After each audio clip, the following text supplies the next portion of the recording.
Don't forget the rubber. Okay. Alright. Honey came in and she got me red-handed, creepy with the girl next door. Picture this, we were both butt naked. Greetings internet, it's Katie. It's actually quite a miracle that I'm sitting in front of you today, considering I just had the most hectic weekend of my entire existence, 4th of July weekend. Holy hell, it was crazy. I spent my 4th of July in Block Island, which is a literal island, and I will say I did not make it off of the island until the following day. I ended up going with a bunch of my friends in my sorority and a bunch of good friends in a fraternity that I love very much, and so I filmed a bunch of random clips. Cue the recap from the weekend.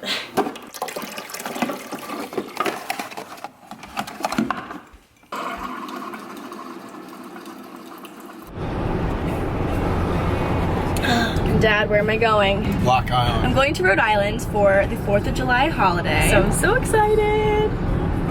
My dad's not very excited that I'm leaving, but I'm excited that I'm leaving.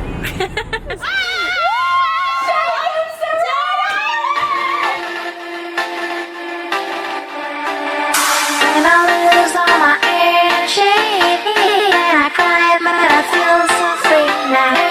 My air now, whether far away, I will be wild like a child. Block Island! Nice, come on! Shay, where are we going? Yeah, that's inside my mind, it's like a wind. My air, and I lose all my energy, and I cry, but I feel so free now.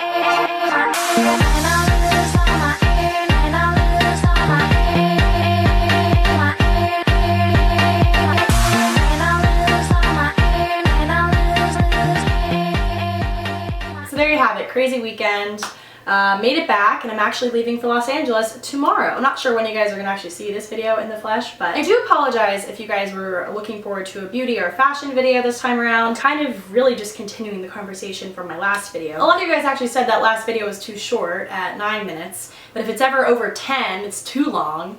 That's what she said. So I don't know, I'm just gonna kind of roll with it, see what happens from this video, and hopefully some of it will be suitable for the web. Here's hoping. Okay, so I turned to my Tumblr this time around. I got questions from Instagram last time, so I decided Tumblr this time. I'll probably go to Instagram again next time, so make sure you're following me. Am I in a sorority? Let me know. So Surat. Okay, can't wait to see what sort of secrets you guys will have me exploit this time. I feel like YouTube's kind of in shambles right now. No one really knows their identity. No one knows what they want to do, and so, you know, it's kind of fair game to do really whatever you want, no matter how dirty or weird it is. So Anonymous asks, are you a virgin?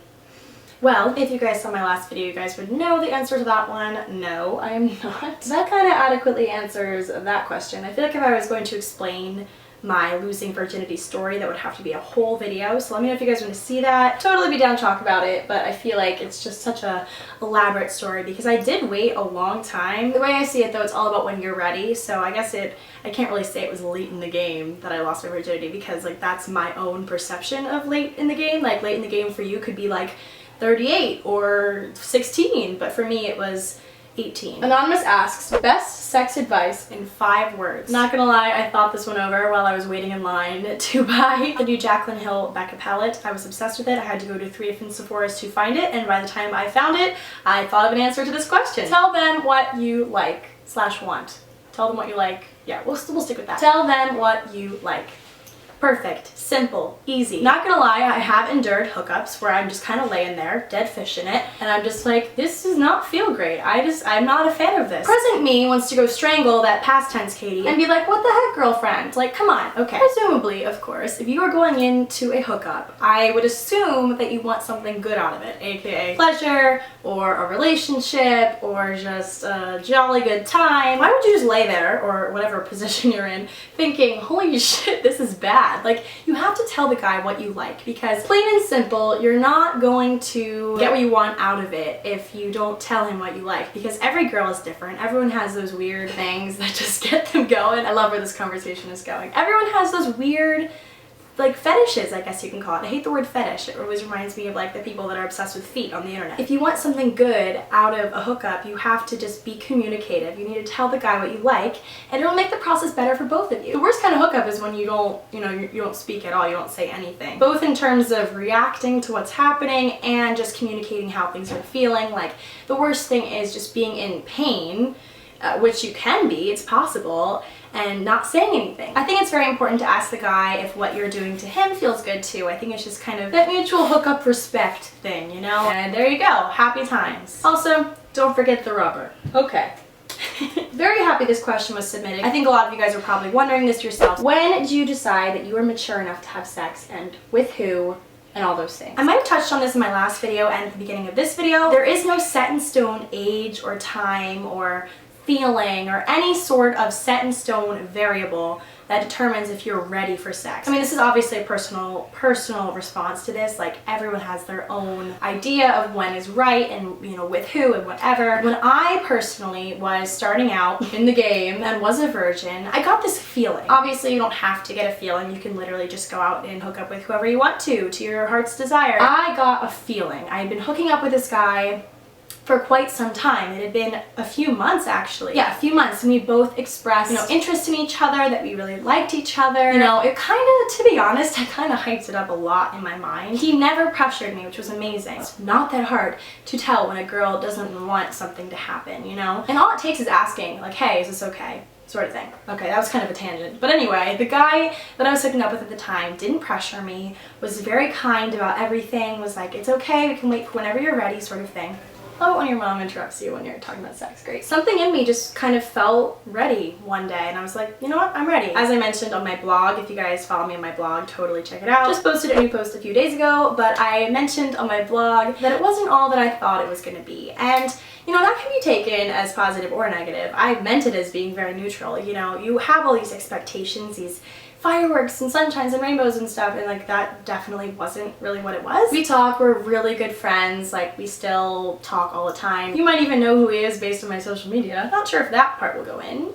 If it did, wow, Katie. Snaps to you. I think it's so different for everybody. A lot of people wait until they're in a relationship, which is totally admirable as well. You know, the way I see it, it's done, it happens. All I can do now is reflect fondly on the whole thing because it definitely made me smarter. It's so different for everyone. That's the way I see it. The next question I'm going to answer from Anonymous is, do you think it's worth it being open and authentic and vulnerable? I'm sure you guys can guess what my answer to this question is going to be. I'm a huge fan of people who are very raw and very real. And here on the internet, especially, those are the people that I tend to gravitate towards, those are the people I tend to watch, you know, the people that I feel like, you know, have no filter and are so transparent and don't hide anything. Like, the worst feeling is either watching someone on YouTube or being friends with someone in real life and not knowing their true intentions, not knowing their true thoughts and feelings and things, because then you kind of have to walk on eggshells around them, kind of, you know, wonder like, is this real? Am I wasting time on this friendship? Like, do they actually care about me? You know, etc. So I think that it saves everyone in life a lot of time if you are just as genuine as possible. If you guys follow me on Instagram or Snapchat, you guys are probably tired of me talking about this book, and everyone for that matter, because everyone's obsessed with it, but this book has been my ultimate saving grace lately. But Rupi, I hope I'm saying that right, you are the ultimate girl boss. This is the best book I've ever read. And there's one particular poem that I have been obsessed with and been reading over and over and thinking about constantly. And I really wanted to read it to you guys because I feel like it'll benefit so many of you guys. If you'd like to follow along in your own copy, it's on page 30.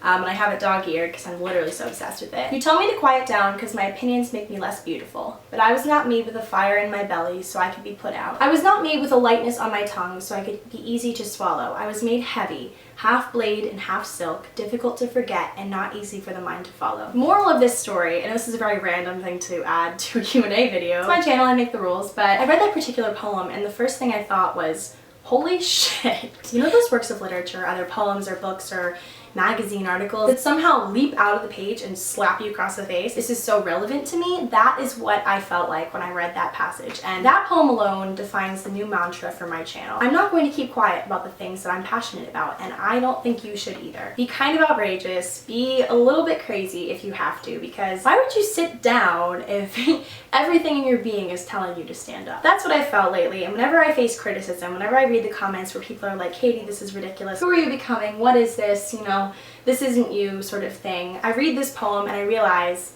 no, this is me. Like, this is what I want to be like. This is who I want to be. And if it doesn't satisfy you, then I'm sorry. You might have to find a YouTuber to watch. You know, why would I have one life off screen and one life on screen where I'm talking about things that aren't real? So that's how I feel about that. And if you guys have any sort of problem with this video, I apologize, but I'm not gonna stop. I'm not gonna stop being myself and being my authentic, real, loud, kind of vulgar.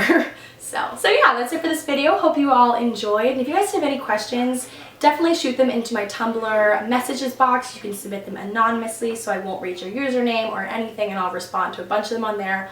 Also, just like any sort of social media comment would be totally fine. And who knows, it could be featured in my next video. So that's it for this video. Hope you all enjoyed, and I'll see you guys all next week. Bye!